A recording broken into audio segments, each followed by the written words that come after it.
Bom dia, na paz do Senhor. Hoje nós vamos comentar Provérbios, os capítulos 10, 11 e 12. São 3 capítulos mais simples de comentar, vamos dizer assim, do que alguns anteriores, mas muito ricos e mudam um pouquinho a forma de ler e de entender Provérbios. Dentro da estrutura do livro de Provérbios, nós tivemos uma primeira parte, onde o sábio conversa com as pessoas como se fossem filhos. Então ele escreve para os leitores como se estivesse falando com filhos. E essa parte do sábio conversando com os leitores como se fossem filhos vai do capítulo 1 ao 9, ou seja, nós encerramos ontem essa parte. E hoje nós entramos então numa segunda parte de Provérbios. Então essa segunda parte ela vai do capítulo 10 até o capítulo 24.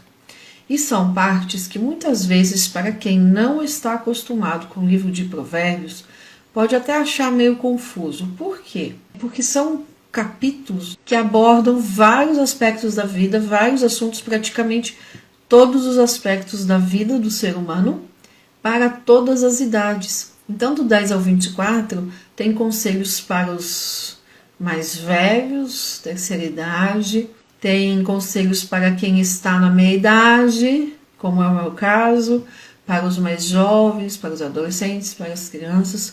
Tem conselhos para quem já é mãe, já é pai, tem conselhos para quem já tem netos, tem conselho para quem está começando a vida conjugal, tem conselho para quem está começando a vida de uma forma geral, aqui muito jovem.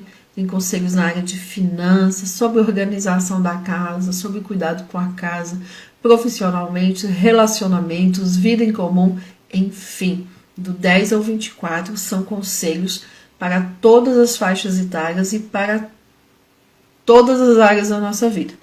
Então, são capítulos que eles não abordam um assunto só. Por isso que tem gente que acha que é mais difícil de entender esses capítulos. Por não abordar um só assunto, então abordam várias coisas. Tá? Então é importante a gente entender que do 10 ao 24 são provérbios mais gerais. Muitas vezes as pessoas pensam, lendo provérbios, que é ferro e fogo, o que está escrito ali vai acontecer. Mas veja, não é assim que funciona. Né? Provérbios eles são diretrizes para a vida. Nós vamos ver aqui, ver o capítulo 10, que é importante nós entendermos que provérbios é um estilo de vida, são conselhos. Isso não significa que vai acontecer ao pé da letra. Por isso que eu disse que não é ferro e fogo. Tá? São diretrizes. Diretrizes é um pouco diferente do que quando é uma ordenança ou de quando é uma lei, vamos dizer assim. Tá? Funciona um pouco diferente. Vamos lá então para o capítulo 10. O que acontece ainda nessa segunda parte, que vai do 10 ao 24? É muito forte o que é chamado de paralelismo hebraico. É importante nós entendermos algumas figuras de linguagem ou algumas estruturas de linguagem para aproveitarmos mais a leitura, conseguirmos aplicar na nossa vida e irmos mais de uma forma um pouco mais profunda no que está ali escrito. O paralelismo hebraico é um recurso usado muito, é muito comum em toda a Bíblia e é muito comum no hebraico. E aqui no livro de Provérbios nós temos esse paralelismo hebraico de uma forma muito forte, porque ele é bem comum aqui. Ele sempre vai ter duas ideias. Uma ideia em paralelo de outra ideia.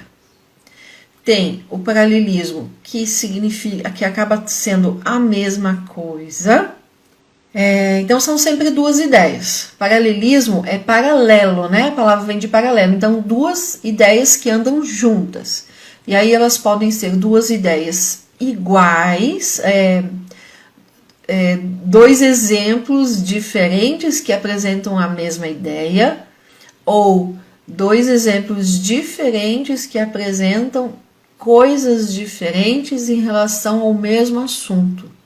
tá? Mas o paralelismo hebraico vem de paralelo, primeira coisa.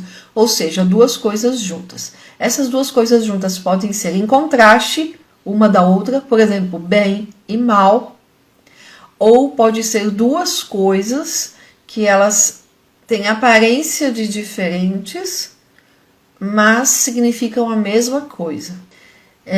Então nós temos o contraste, nós temos também o paralelismo no sentido de que andam juntas, não são contrastantes, mas se complementam, tá? Então nós temos muito isso no hebraico.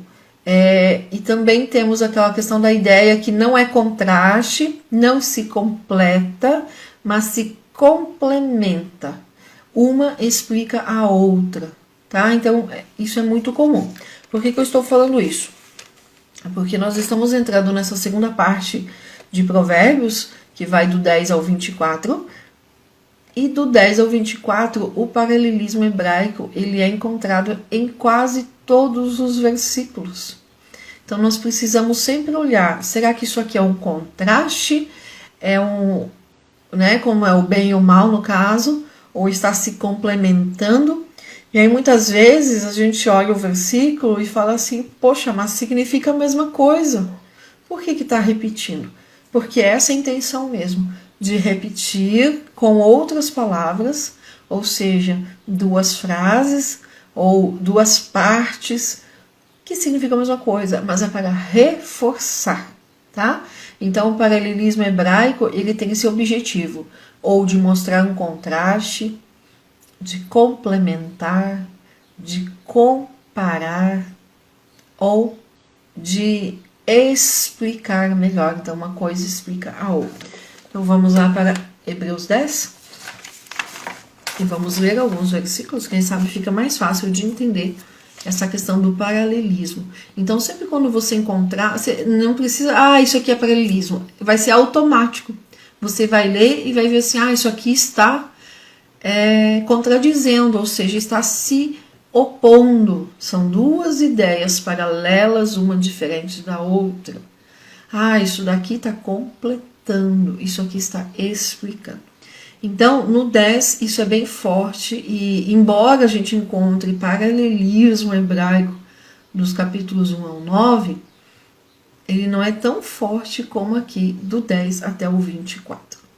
Então, no 10 nós vamos ver o quê? Bênção que enriquece, a sabedoria fazendo esse papel, então. Do 1 ao 6, conselhos gerais, do 8 ao 17, o paralelismo de contraste, falando de loucura e sabedoria, como contrários. Do 18 ao 21, o cuidado no uso da língua. Do 22 ao 25, as bênçãos que enriquecem. Do 26 ao 32, a felicidade dos justos. Então, olha só, no 10 e 1 nós já temos aqui um paralelismo de contraste. Provérbios de Salomão, o filho sábio alegra seu pai. O contraste, mas o louco é a tristeza de sua mãe. Então, nós vamos ver muito isso aqui.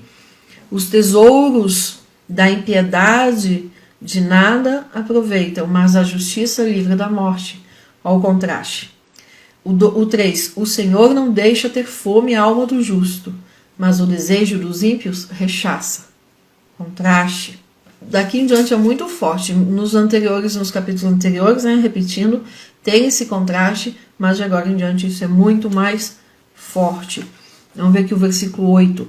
O sábio de coração aceita os mandamentos, mas o louco será transtornado. O louco paurador, que palavra que vocês têm aí? É nesse versículo 8. Vamos abrir aqui para lermos uma outra versão que é importante também. Esse versículo que eu li agora, o versículo 8, esse paurador tem a ver com falante, fala demais. Olha como está nessa outra versão aqui. Os sábios aceitam com alegria as instruções que recebem, mas quem não tem cuidado com o que diz, acaba arruinando a sua própria vida. Olha só, é importante que nesse capítulo 10, que é um capítulo mais geral, ele nos ensina muito a ter esse cuidado. de falar menos, de cuidar com o que falamos, né? Esse uso da língua, embora os versículos que falem diretamente sobre o uso da língua estão aqui no versículo 18, do 18 ao 21, mas todo o capítulo 10, ele nos aponta essa prudência que nós devemos ter ao falar. Insensato, isso mesmo, é um sinônimo para esse paurador. Esse paurador é de falante, né? E o insensato, ele fala mesmo, sem pensar, não cuida com o que fala. Olha o 18. O coração cheio de ódio produz lábios mentirosos.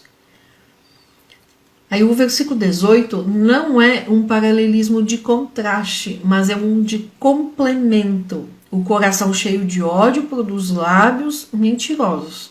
Aí continua, complementando quem tem o coração cheio de ódio. Quem espalha a calúnia não tem juízo. É um complemento. O 19. A língua dos justos é como prata pura, mas as palavras de um insensato, contraste. Geralmente, quando tem a palavrinha mas no versículo, é o contraste. Sempre vai mostrar ideias que se contradizem. Tá? O versículo 21. As palavras do justo fazem bem a muita gente, mas o insensato morre por falta de juízo. Então, mas trazendo esse contraponto, esse contraste. Então, paralelismo é sempre duas ideias juntas. E aí, ou é contraste, ou é complemento, ou está completando, ou explicando. E vamos para o 11. O capítulo 11, ele fala sobre a felicidade dos justos. E o capítulo 11, ele é conhecido como o capítulo das personalidades. Porque ele vai trazer um estilo de vida de duas personalidades. Chamamos de personalidades para entender. São dois contrastes, o justo e o ímpio.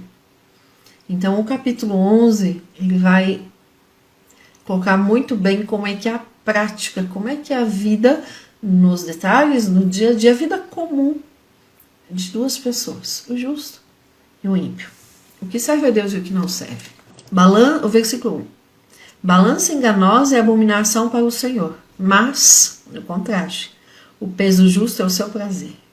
Vindo a soberba, virá também a afronta, mas com os humildes está a sabedoria. A sinceridade dos sinceros os encaminhará, mas a perversidade dos desleais os destruirá.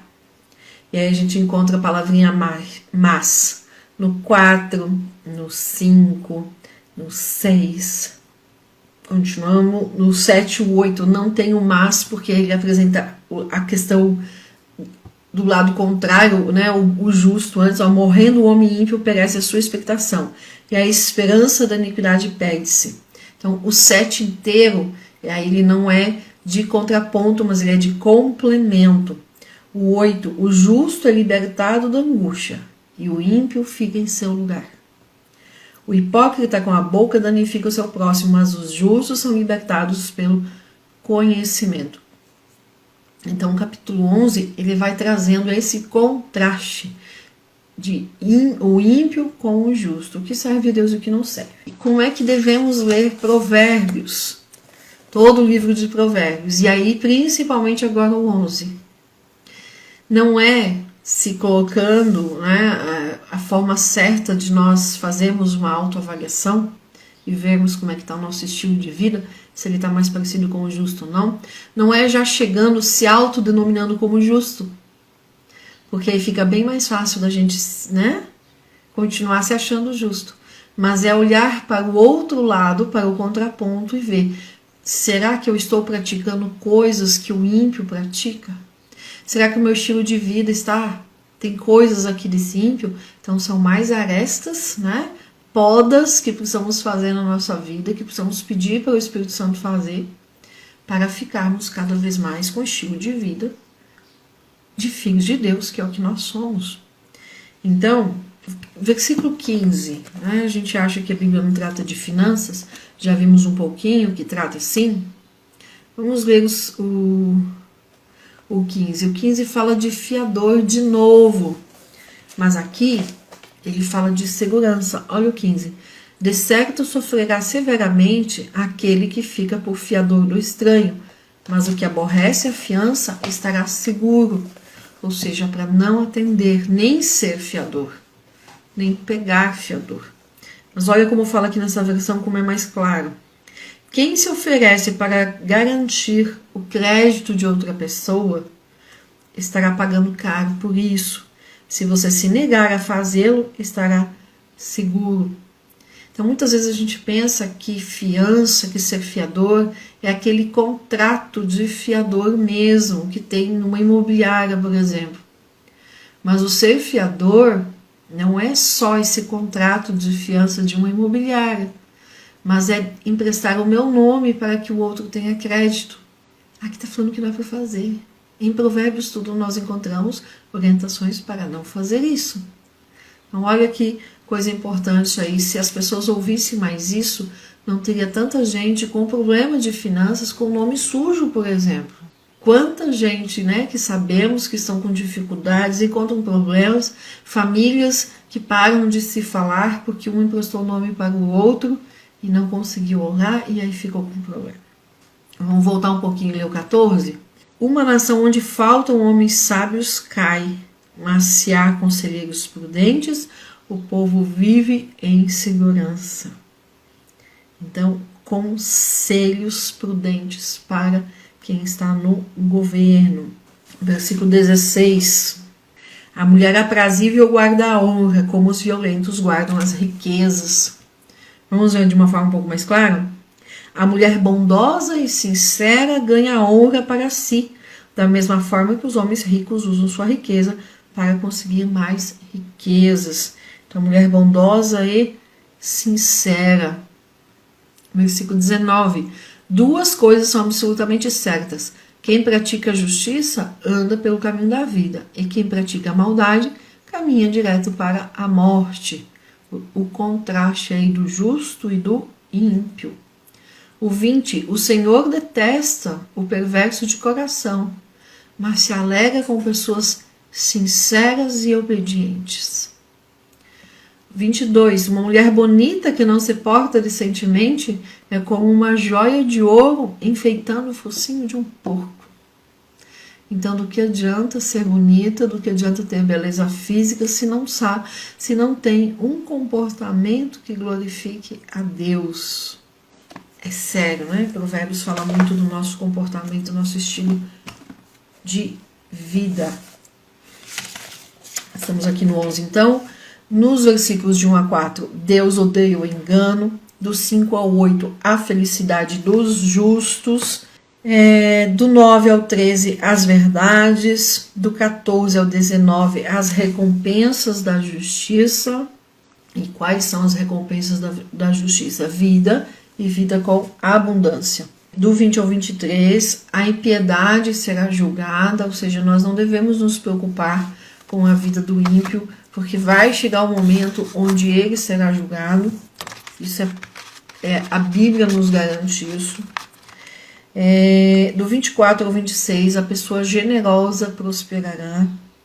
E do 27 ao 31, a infelicidade dos pecadores. Vamos ver aqui o 29.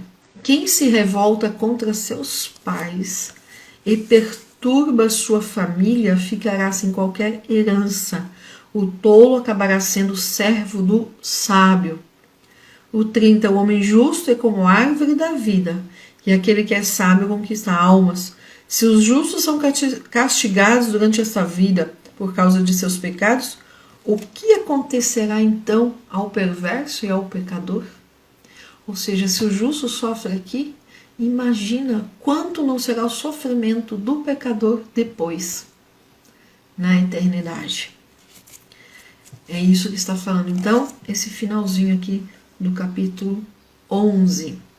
Vamos para o 12. Eu falei no comecinho que são capítulos mais concisos de falarmos, porque para falarmos muito teríamos que entrar no versículo por versículo. Capítulo 12, ele é inteiro Enquanto que o capítulo 11 é um paralelismo entre o justo e o ímpio, o 12 ele é um paralelismo inteiro, então, sobre o bem e o mal. E aí devemos ler o 12 da mesma forma que o 11, não já nos colocando na posição de pessoas boas, mas olhando para o comportamento, para as atitudes do mal e ver se nós não estamos praticando alguma coisa que está ali. E nesse capítulo 12, a sabedoria, então, ela nos apresenta, ela nos convida a construir a nossa casa sobre os seus fundamentos e ter esse cuidado na construção da sabedoria, de usar realmente elementos que vêm da sabedoria e não do nosso achismo ou do nosso egoísmo. Do 1 ao 12 é de uma forma mais forte o homem bom e o ímpio. Do 13 ao 19 traz um contraste ali entre a verdade e a falsidade. E o 20 ao 28 falando sobre o bem e o mal. O 12:1. Quem ama a disciplina ama o conhecimento, mas o tolo odeia a repreensão. O Senhor abençoa o homem que pratica o bem, mas condena o homem que vive planejando o mal. A maldade nunca produz uma vida feliz e bem-sucedida, mas a justiça dá ao homem uma base bem firme para a vida. Uma esposa fiel e dedicada é a coroa do seu marido, mas uma esposa leviana é como uma doença nos ossos. Os pensamentos dos justos são retos, mas o perverso só pensa em maldades e mentiras. O versículo 8. Todos elogiam o homem segundo a sua sabedoria, mas o homem que tem a mente cheia de maldade e maus pensamentos é desprezado. É melhor ser humilde e aceitar um serviço pesado do que contar vantagens sobre as próprias habilidades e acabar passando fome. Olha só, o 10. O justo se importa até com o bem-estar dos seus rebanhos, mas no coração do perverso só há lugar para a maldade. Não, o justo, ele cuida de si, ele cuida dos seus, ele cuida da sua família e ele se preocupa até mesmo com o bem-estar dos seus rebanhos, dos seus animais. O perverso não. O perverso só pensa em si. O 13. Os maus estão sempre metidos em problemas por causa das suas palavras maldosas, mas o justo escapa dessas dificuldades por falar a verdade.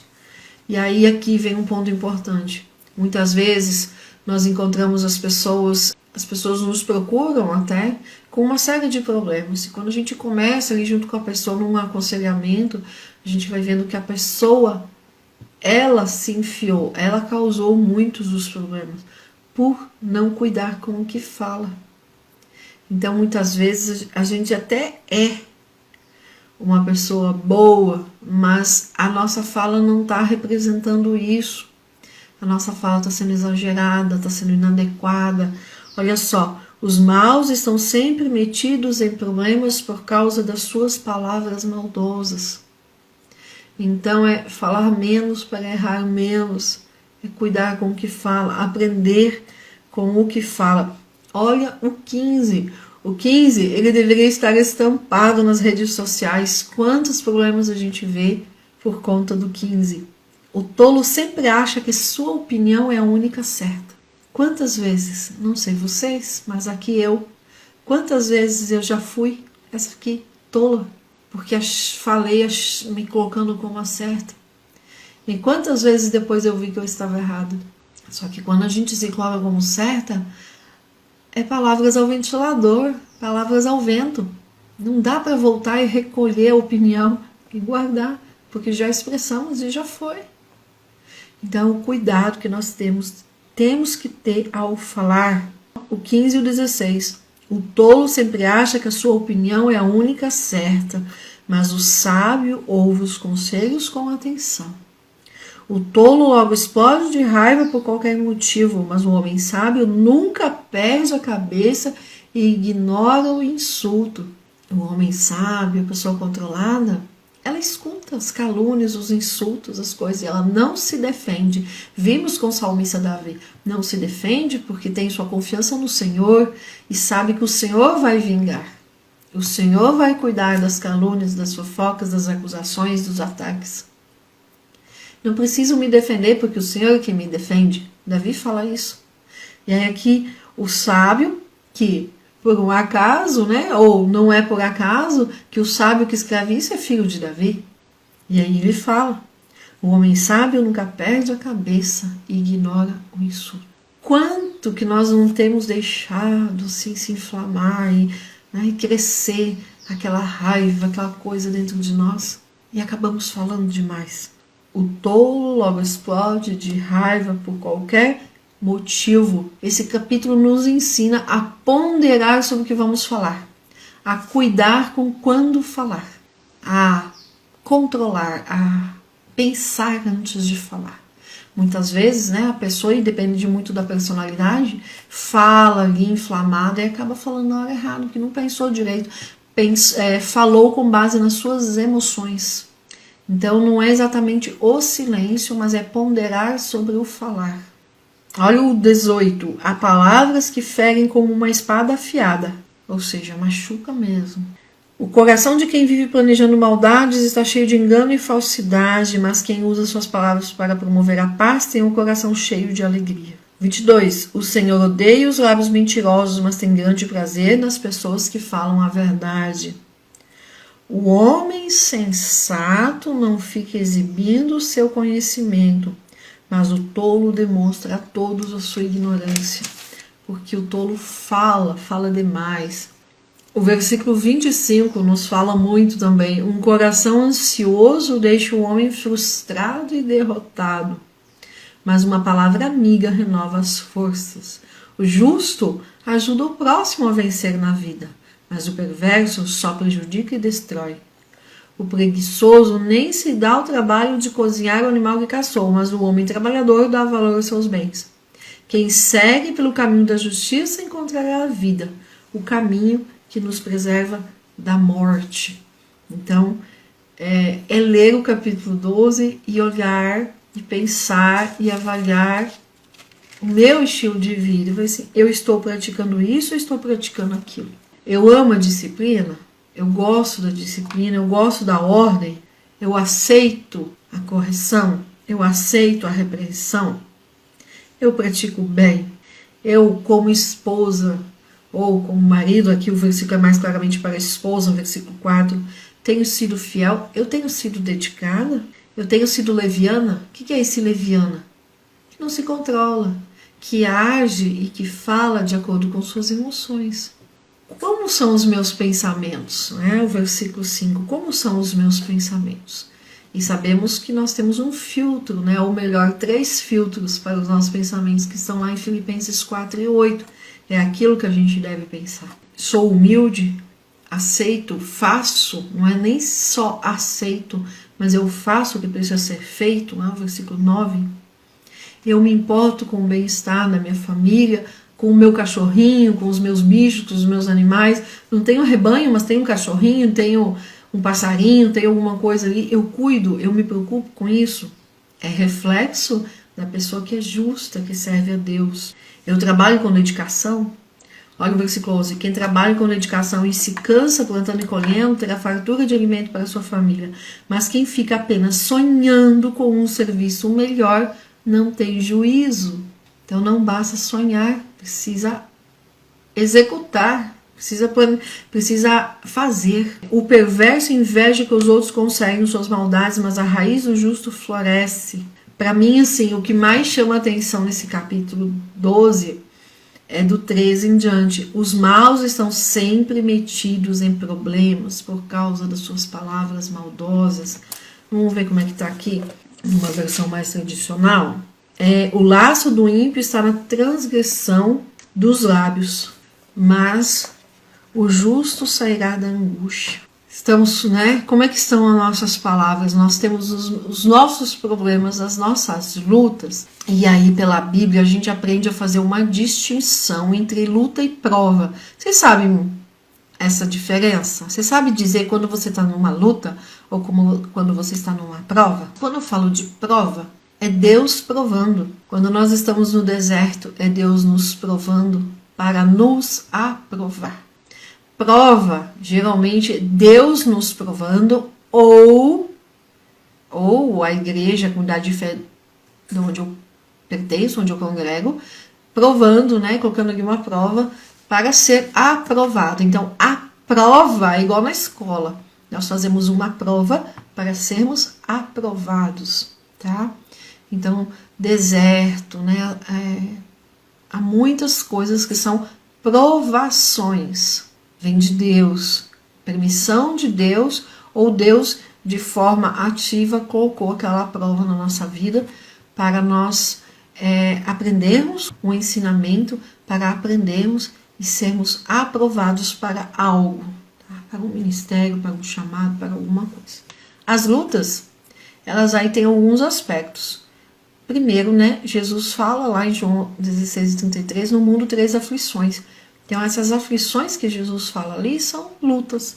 São lutas comuns, gente, que todo mundo, o ímpio e o justo, acabam sofrendo. Por exemplo, nessa pandemia. O justo e o ímpio, todo mundo dentro da mesma coisa. São lutas da vida.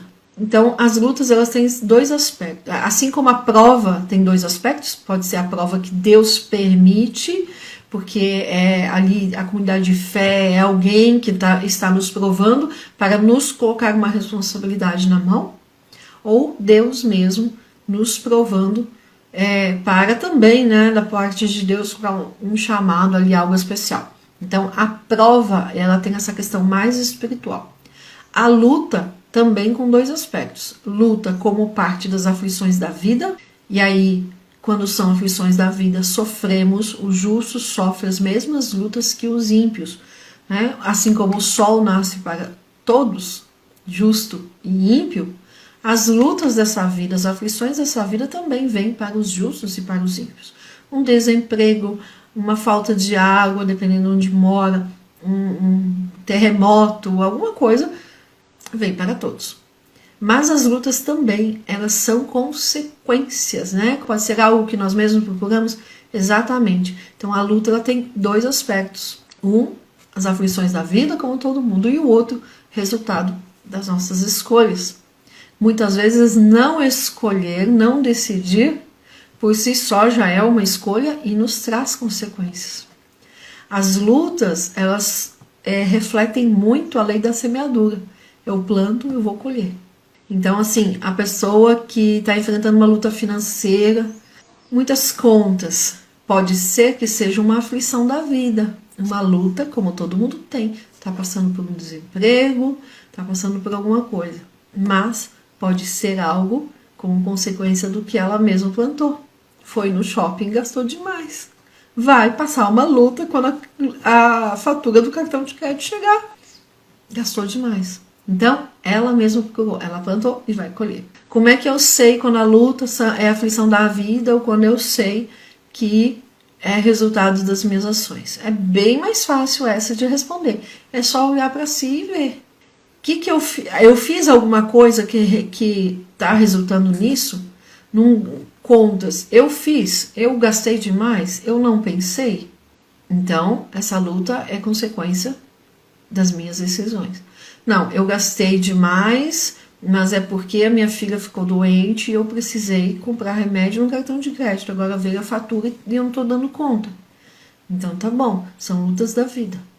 Mas vai ter que passar essa luta. Então, prova é sempre um ensinamento. É igual escola. Uma prova é para nos aprovar.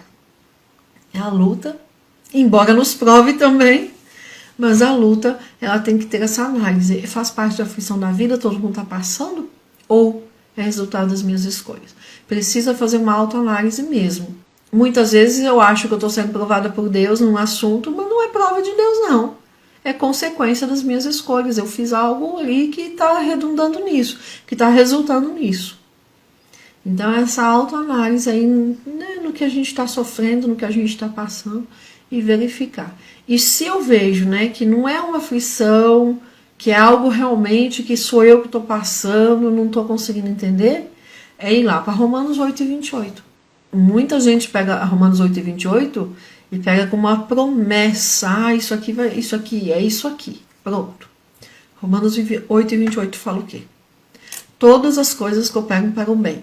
Ou seja, Deus pega algo difícil, algo ruim, algo de dor, um luto, uma perda, uma crise, enfim, uma doença, e transforma aquela coisa negativa em algo positivo. E todas as pessoas se apropriam dessa promessa. Mas todas as promessas de Deus, elas são condicionais. Deus cumpre com a parte dele. Mas a nossa parte, ele só vai cumprir em nós se nós fizermos a nossa parte. Então, quando é que Deus vai cumprir com a promessa de pegar algo negativo e transformar em positivo? Então, vamos lá para Romanos 8:28, e aí eu encerro essa parte falando de lutas e provas. E sabemos que tudo quanto nos acontece está operando para o nosso próprio bem.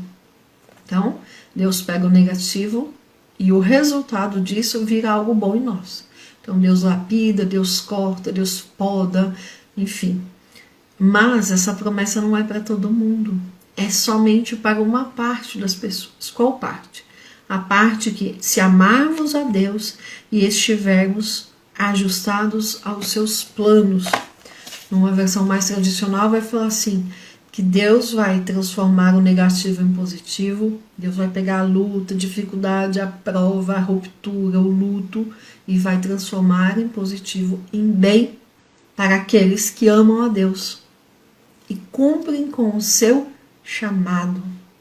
Então Deus só vai pegar o negativo e transformar em positivo se eu amo a Deus e se eu estou cumprindo com o chamado de Deus. E aí Jesus nos ensina lá no Evangelho de João que se eu amo a Deus, eu cumpro com os seus mandamentos. Então olha só, para que a promessa de Deus de transformar o difícil, o negativo, em bênção, ela é condicionada a que eu ame e eu o obedeça. Eu quero só reforçar algo que eu falei da live ontem. Eu recebi 2 mensagens. A questão que eu falei da mulher fora de casa, né? A mulher que passa ali um tempo fora de casa.